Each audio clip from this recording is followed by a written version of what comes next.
welcome to Cozy Corner Chronicles. My name is Julia, And I'm Liz. and we're back with another chapter chat for A Little Life. Hmm. I will say this time around we did get played. The part literally says the happy years, and there was nothing happy about what happened. Yeah, and I'm just a little upsetty spaghetti because I don't like being played with my emotions like that. So here we Yeah, are. and we had a super high hopes for these two chapters. We were like, oh yeah, like we're gonna be good. It says the happy years, but the author really said, yeet, never mind. Y'all are gonna have to listen to what I have to say. And you know what also made me like curious? Like, I remember us doing the research about this book in the beginning. And remember how she kind of wrote this book? No, was it this book that she wrote on and off or her first book? One of the two. But like, I feel like these two chapters, I felt like I was in a loophole, like And, it was just like the same thing over and over and over and over again for 150 pages. and I feel like I don't know if it was intentional or not because part of me thinks it's intentional because she wants you to feel like you're living through Jude's trauma like over and Hmm. over and over again. But I don't know. Maybe that's just me. And then I realized like this is the longest they've ever been like one age. Yeah, that's what we were talking about. And I feel like I was so surprised because they were 40 and now they're still 40, 47, but yeah. literally. They're still in their 40s, so who knows. Yeah, so with that being said, let's just jump into some trigger warnings. So we Hmm. read not chapter, we read part 5, chapters 1 and 2, Hmm. and they're called the happy years, which we had already said, and they were not so happy. So the triggers for these two chapters are child abuse, child essay, self-harm, heavy on the self-harm again, and then R word. Hmm. So yeah, let's just get into it. Yep. So uh, here we go. This book just it kind of drains me sometimes because it's just so depressing. But I Yeah. will say we did have one happy, so let's just get into it. So Yeah. Jude's suicide attempt put oh gosh, let's just rewind 2 seconds. Jude's suicide attempt puts the value of his relationships into sharper focus. So he ends up meeting with JB and finally extends his forgiveness, which we had talked about in the last episode that we did. Hmm. Willem follows his lead, basically saying that he will also be from the JB again, and the original crew of the four that began the book is reunited all together in friendship.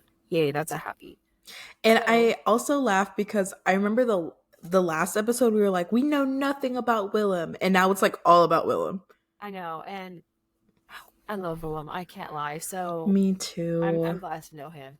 So Willem's career has reached new heights of success, with fans and critics alike hailing him as a great talent and casting directors offering him everything from blockbuster action roles to prestige drama roles. As he spends time with Jude after Jude's suicide attempt, Willem gradually begins to realize he has feelings of attraction for Jude that go beyond friendship. So let's just gonna dive into that real quick because after Jude's suicide attempt, Willem actually ended up like staying and moving into Jude's apartment pretty much, Hmm. and was there and decided like not to take certain roles so that he could continue being in New York to be Hmm. with Jude. Right. So And all of his management and his all of that, they were like, you shouldn't do this. Like, you're literally in the peak of your career. Like, why? And Willem's like, dude, I don't care.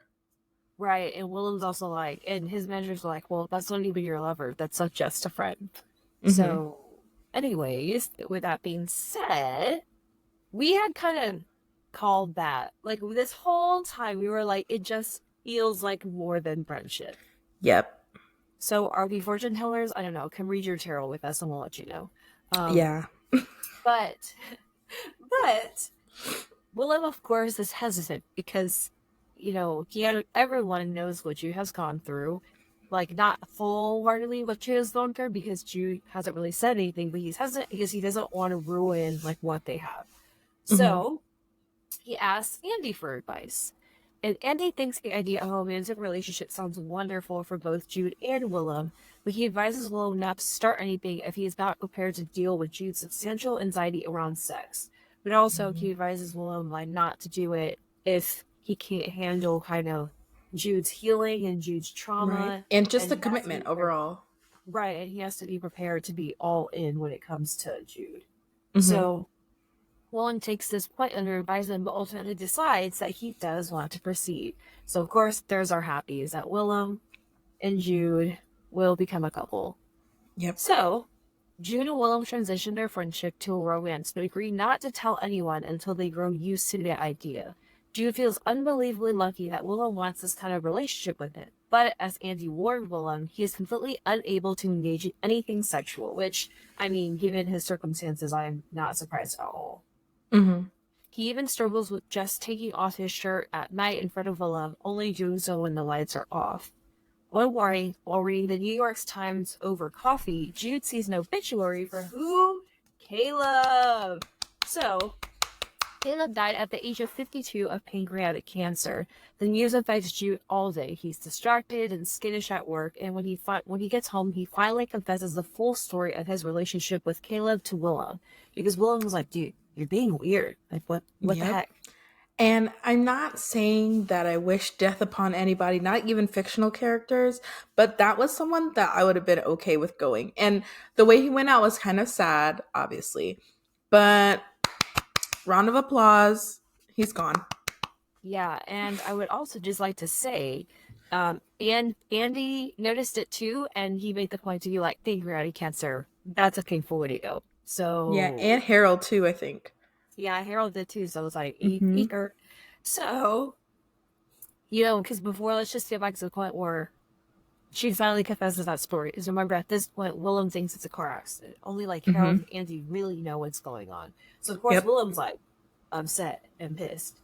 So, as Jude and Willem grow more comfortable in their new relationship, they begin telling their friends about the relationship.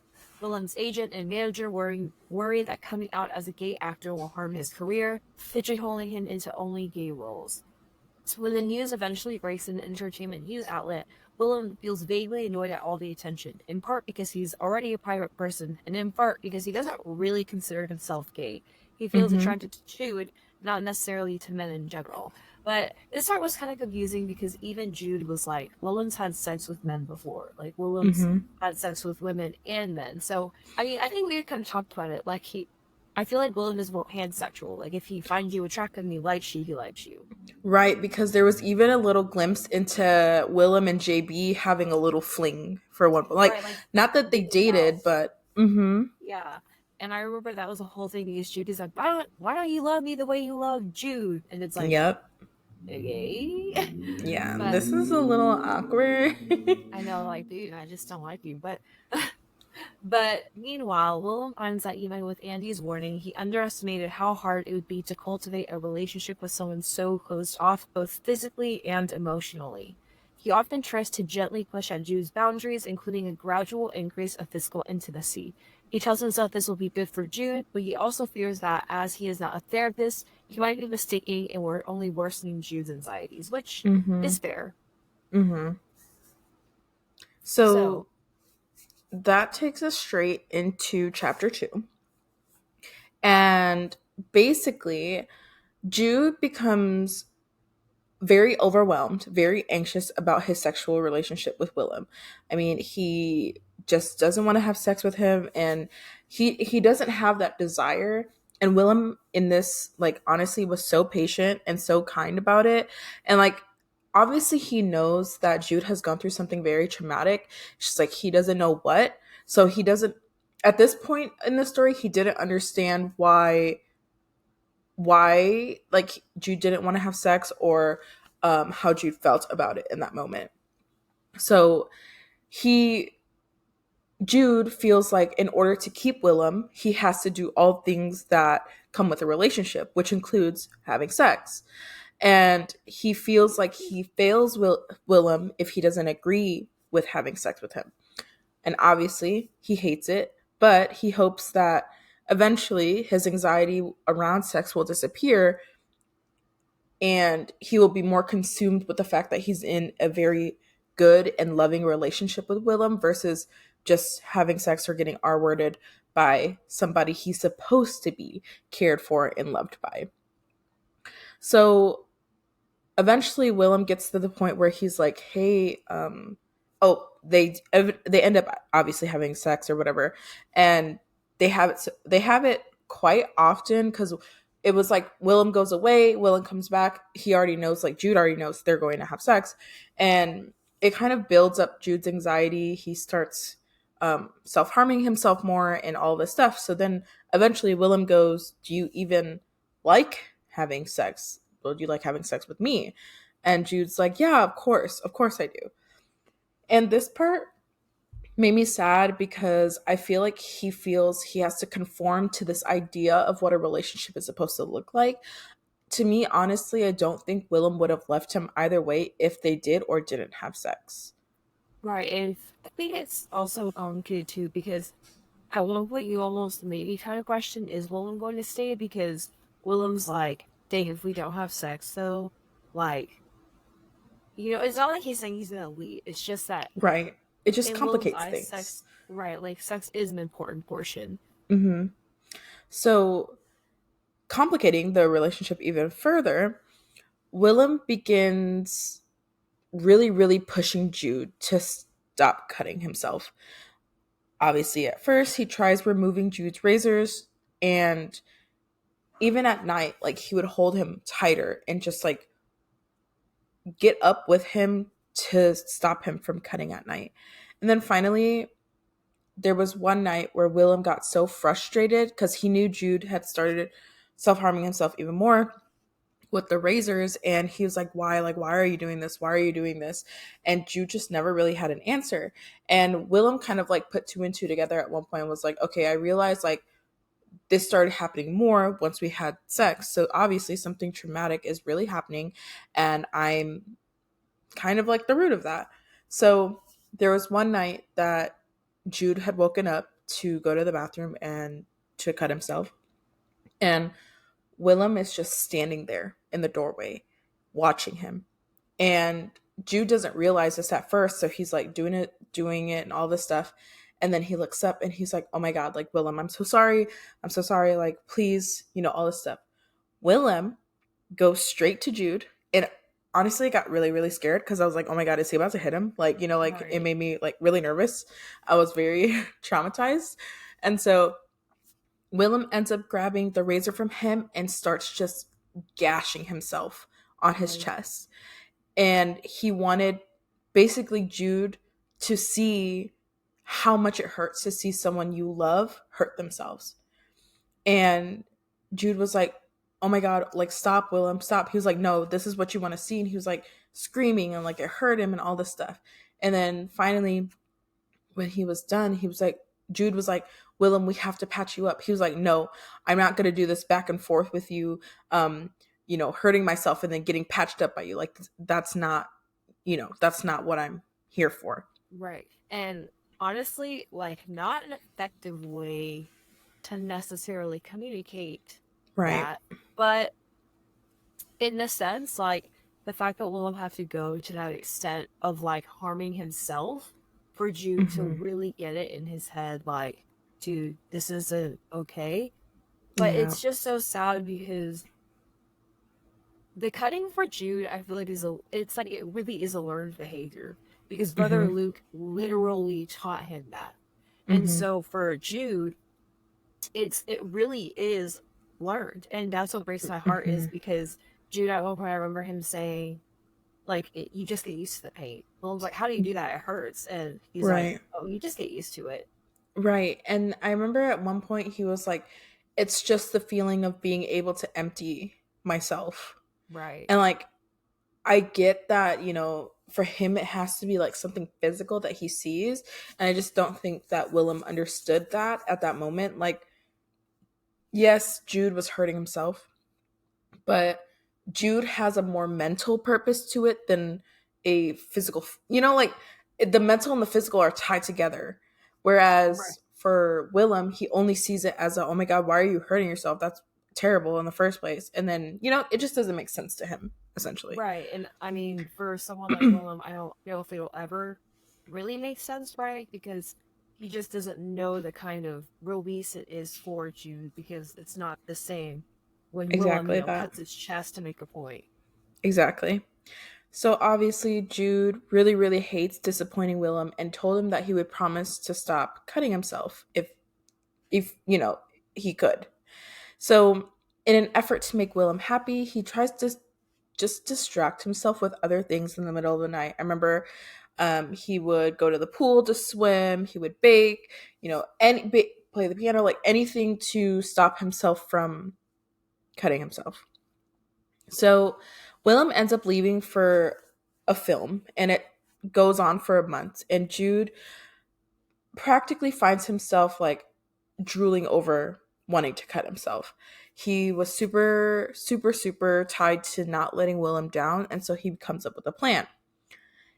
He decides that if he burns himself instead of cutting himself, he can still experience that same release that he gets from cutting, but obviously not cutting himself. So still hurting himself in a way, but not cutting. So he does it. And so he puts like olive oil on his wrist and holds a match to it and just burns himself. And so he ended up burning himself more than he expected to and needs medical attention from Andy. And then he thinks he can fool Andy with some story about how he had an accident while cooking. And Andy's like, I know you're lying, Jude. Stop lying. Tell me what happened. And Judah's like, no, seriously, like I did like do this. He was like, so your accident caused you have a perfect circle burn on your wrist? And Jude was like, yeah, pretty much. And Andy was like, okay, yeah, sure, Jude. And if you Yeah. don't tell me what happened and you don't tell, he was like, I give you like a week basically to tell Willem what happened. And so now Jude is on a timeline to tell Willem what happened, and they're getting ready to go to Thanksgiving with Harold and Julia in Truro. So they're on the way to Thanksgiving. Now Willem is back and they're on their way, and they have to stop for gas.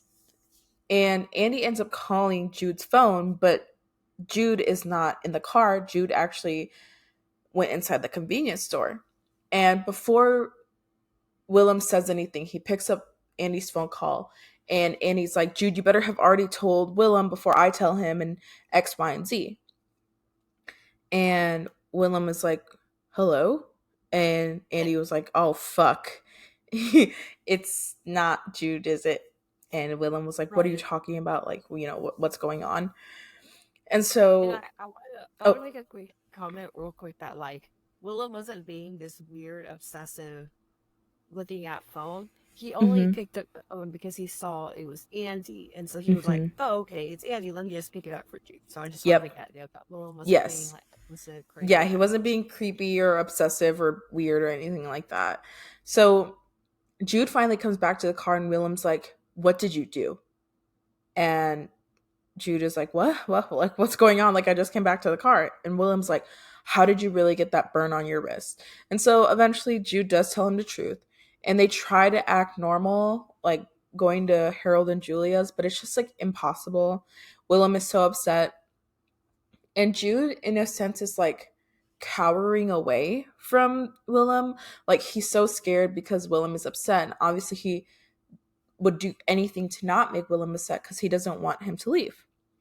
And so you can kind of tell like there's tension in the air, and even Harold and Julia can kind of tell, but everyone kind of tries to move on. It's Thanksgiving, they don't try to do too much to it. So Willem is super angry all that night, all that stuff. That night, Willem actually wakes up to find Jude cutting himself in the bathroom. And then this part scared me again. um Willem starts like ripping off Jude's clothes. Like, he's like not even saying anything, and Jude is like, what's going on? Like, what's going on? And like this whole time they're still having to be quiet because they're still at Harold and Julia's.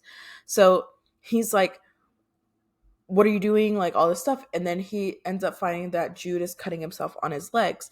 And if you remember, when Jude has injuries to his legs, it takes him longer to recover from those and to heal from those. So Willem ends up saying, like, you're crazy, Jude. You need help. You love cutting more than you love me, all this stuff. And that part was really sad. The next morning, they make up a lie to Harold about why they have to go to back to New York City all of a sudden and leave. And Willem spends the day just walking the city, and by the time he returns, he realizes the night went super far and ends up apologizing to Jude, who at this point has decided that Willem is going to leave him now. Willem explains to him that he still loves him, but he's afraid that Jude just doesn't really understand the precautions of their relationship and doesn't understand like how much Willem loves him and cares for him and wants him to get better.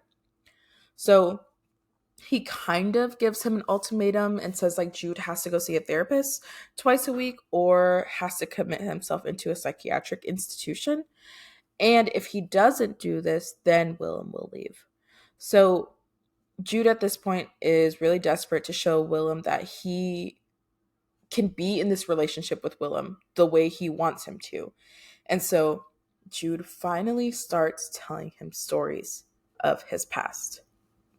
And this ends up taking an entire day. And Willem is not only shocked, but he's like really disturbed about what has happened to Jude. And so we get a flashback of Jude at the home for parentless children as a teenager, where he basically is getting R-rated by certain counselors and he's like trying to run away from them. So he had a failed attempt to run away and then he ended up getting beat so bad that he required to go to the hospital. And then one night after he returned home, a counselor took Jude to the barn and R-worded him, but he ended up falling asleep immediately after and then Jude took his clothes and ran away from the home. Now, Luke did tell Jude about a college that Luke had attended in Boston and eventually finds out that he never went there. But Jude dreamed about going there and attending that same college. And so basically, he plans on hitchhiking across the country to get there. He realizes, obviously, that these people who give him rides don't really give rides for free. And as a result, he has to work for those rides. And we all know what that means for Jude. And so eventually he ends up getting an STI that leaves him super, super sick and he passes out outside a gas station. When he wakes up, he's in a stranger's car and the doctor introduced himself as Dr. Trailer. Now, we had heard about this person like earlier in the story, but we never knew what the backstory was with this guy. And at first, I thought it was going really well. And then it just went downhill very quickly. Mm-hmm. So Dr. Trailer ends up taking Jude to his house and he feeds him and he kind of learns a little bit more about him and Jude learns more about him as well, finds out that he's a doctor and ends up giving him antibiotics. And he says that Jude has to take these antibiotics for 10 days for his infection and he has to stay in the basement. So at first, Dr. Trailer lets Jude come upstairs for meals and they're like okay, like they have a decent relationship. And then eventually he gets locked in the basement. After the 10 days, Dr. Trailer actually comes down to the basement with a fire poker and ends up R-wording Jude and keeping the poker in hand the whole time, basically trying to prevent Jude from running or, from doing anything that he's not supposed to do. So Jude with Dr. Trailer this was the worst forced experience with sex and all of that he has ever experienced in his life. And I think at one point he said at least brother Luke was there to protect him from certain clients and all this stuff, but with Dr. Trailer there was just no protection. He was vulnerable and there was just nothing that he could do. One day Jude actually decides that he's going to try to escape and he hits him in the face with a book and tries to run out of the house. And because at one point the food started getting less and less and less, Jude actually started getting a lot weaker. So it was hard for him to open up the locks that Dr. Trailer had. on his door. So eventually he did end up getting caught, and then he got beat for that. The beating goes on for days, and then obviously he still's getting those tiny meals, and Jude is constantly weak and dizzy. And eventually, Dr. Trailer says that he's tired of Jude and takes him upstairs one day, puts him in the trunk of his car, drives him to an open field, and basically tells Jude to get out and start running. So as Jude is running, Dr. Trailer is following him in the car behind him slowly and basically bumping into him with the front bumper. And each time that this happened, Jude ends up falling down, and then Dr. Trailer forces him to get up and to keep running. Eventually, Jude falls down again, and instead of telling him to get back up, he actually runs Jude over with the car and drives away. So this is that car injury that we learned about in part 1 that damaged Jude's legs and his spine. And that's what caused him to have the problems that he has today. So he later in after that hospital stay, that's actually where he met Anna. So he later learns that day that he was at Dr. Trailer's house for 12 weeks. And that was insane to me. Yeah. And then in the present, Jude basically reflects on how bizarre and wonderful his new life is in comparison to his childhood. And he feels like the universe is basically trying to pay him back for everything that he experienced as a child, with, his professional success, his relationship, his friends, and his family now with Harold. And that's basically how it ends. Yeah, so as you guys can tell, not so happy here. Yeah. But sad to say, this was definitely one of the more happy sections of the book. But I do want to give a shout out for how the author kind of introduces flashback. So, like we've said already, the book is very well written. And the way that the author kind of introduces the flashback is when they're having a conversation after Jude and Will have been talking the entire day. Willem's like, "Oh, I know how you got to Boston. So how did you, or where did they end up? I forget where they end up, but he goes, I know how you got to wherever the state is. How did you end up in Philadelphia?" And then that's when the flashback starts again at Dr. Trailer. So the book is very well written. I mean, I'll continue saying how sad it is. And we had kind of discussed this. Unlike Lunar Love, where you can absolutely predict the ending, I feel like this book, I can't necessarily see where else it would go besides all of them passing away, because it's taking us through their lives. So I don't know. I think it's difficult to, like you said, kind of predict what would go on, because I think the only thing we really predicted was Willem and Jude's relationship. I feel like every chapter we get a little bit more about Jude and a little bit more about his backstory. Honestly, I didn't think we'd learn about his legs until the end of the story. Right. But it's still a difficult read in terms of the content, and I think that's why we kind of get really clouded with being able to not predict what's going to happen next, because how could we have ever expected that Dr. Trailer was the one who ran over Jude with a car, Right. I don't, yeah, I agree. It's just this whole story is just sad, and And I hate to say it. it's hard because it's such a good book. It is truly Yes. a really, like you said, a well-written book, and it's really good.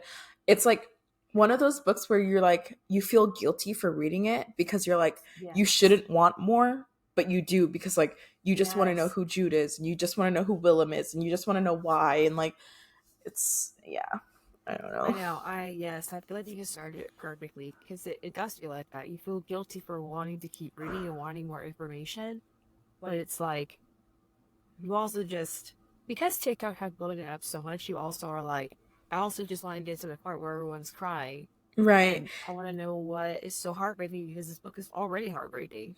And you know what's even crazier? It's we learn the same information about Jude the same times his friends do, or the same times that someone else does. it's, I don't know. Right, like if that were my friend telling me stuff, I don't know if I would be as calm as Willow. I can't lie. Hmm. Yeah, but I mean, I'm interested to see how the rest of the book is going to play out. We're like literally almost done. I mean, we don't have much left. Yeah, and I guess I'm interested to see how the relationship progresses with Willem and Jude. I'm also interested to see how their friendship, all four of them, now that they're reunited, I wonder how their friendship will progress too. Hmm. So, I mean, we're getting to that age where Harold and Julia are getting old. They are now about to hit their 50s, if not, they're already in their 50s. So, I guess we'll see. So, I mean, with that being said, that's all we have for these happy year parts that we read. Um, so we're gonna read the next two chapters when I record that takes us into, Hmm. and hopefully you guys will tune in. I know it's been a funky roller coaster ride thus far. Yeah, so let's see if the happy years really end up happy. And then I know we go into part 6. So thank you guys for joining Well, us with this thank you guys, episode. and we will. I know we'll speak to you guys next time. Bye. Bye.